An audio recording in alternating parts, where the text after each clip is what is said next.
धोने लागी, गोपाल धोने लागी। राम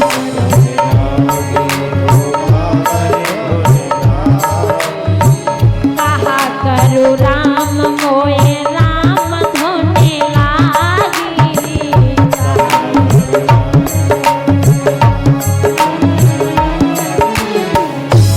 श्रीमन नारायण नारायण नारायण, लक्ष्मी नारायण नारायण नारायण। बोलिए नारायण भगवान की।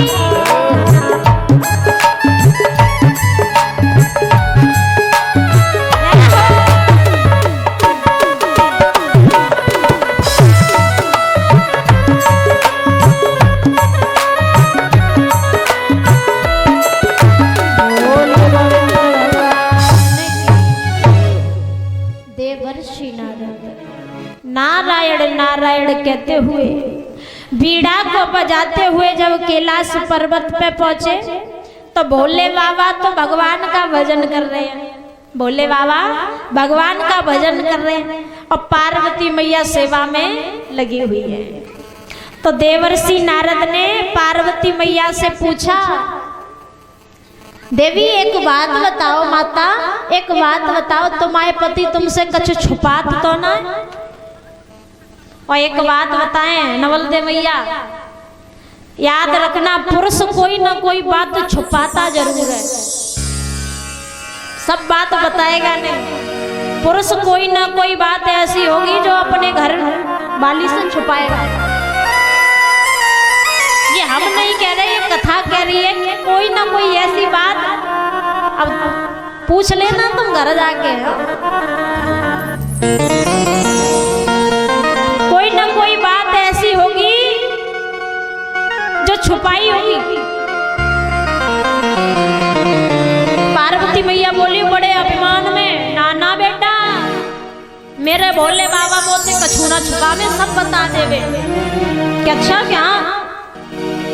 तो देवर्षि नारद का नारद नाम क्या है? नारद। देवर्षि नारद की कोई बात रद्द नहीं होती थी। आग में घी डालने को पहलो नंबर। देवर्षि नारद कहने लगे, मैया तुम्हारे पति ने तुम्हें अमर कथा सुनाई दी होगी। देवर्षि नारद कहने लगे पार्वती मैया से, मैया भोले बाबा ने तुम्हें अमर कथा सुना दी होगी, और जैसे ही अमर कथा को नाम सुनो, पार्वती मैया कहने लगी, नाना बेटा भोले बाबा ने आज तक कोई अमर कथा नहीं सुनाई। देवर्षि नारद का काम हो गया, देवर्षि नारद चले गए। अब पार्वती मैया एक बात कहीं, परीक्षित महाराज तुम्हारे गांव में मच्छर बहुत है।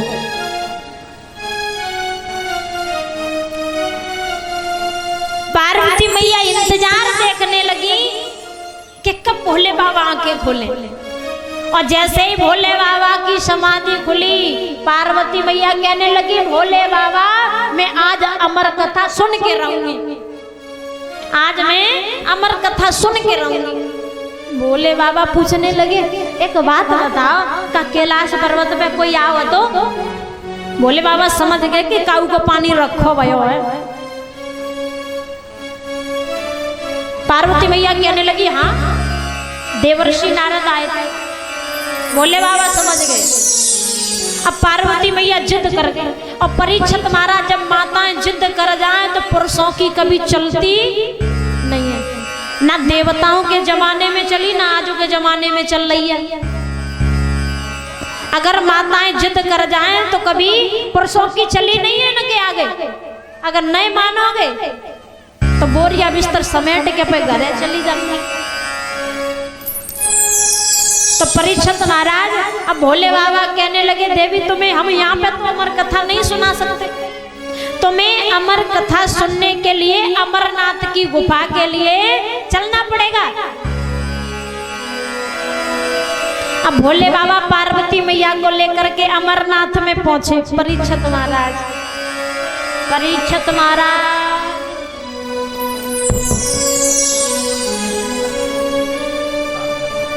परीक्षित महाराज ध्यान से कथा सुनो। एक बात बताएं, हमारी पूछवे की आदत बहुत बुरी है।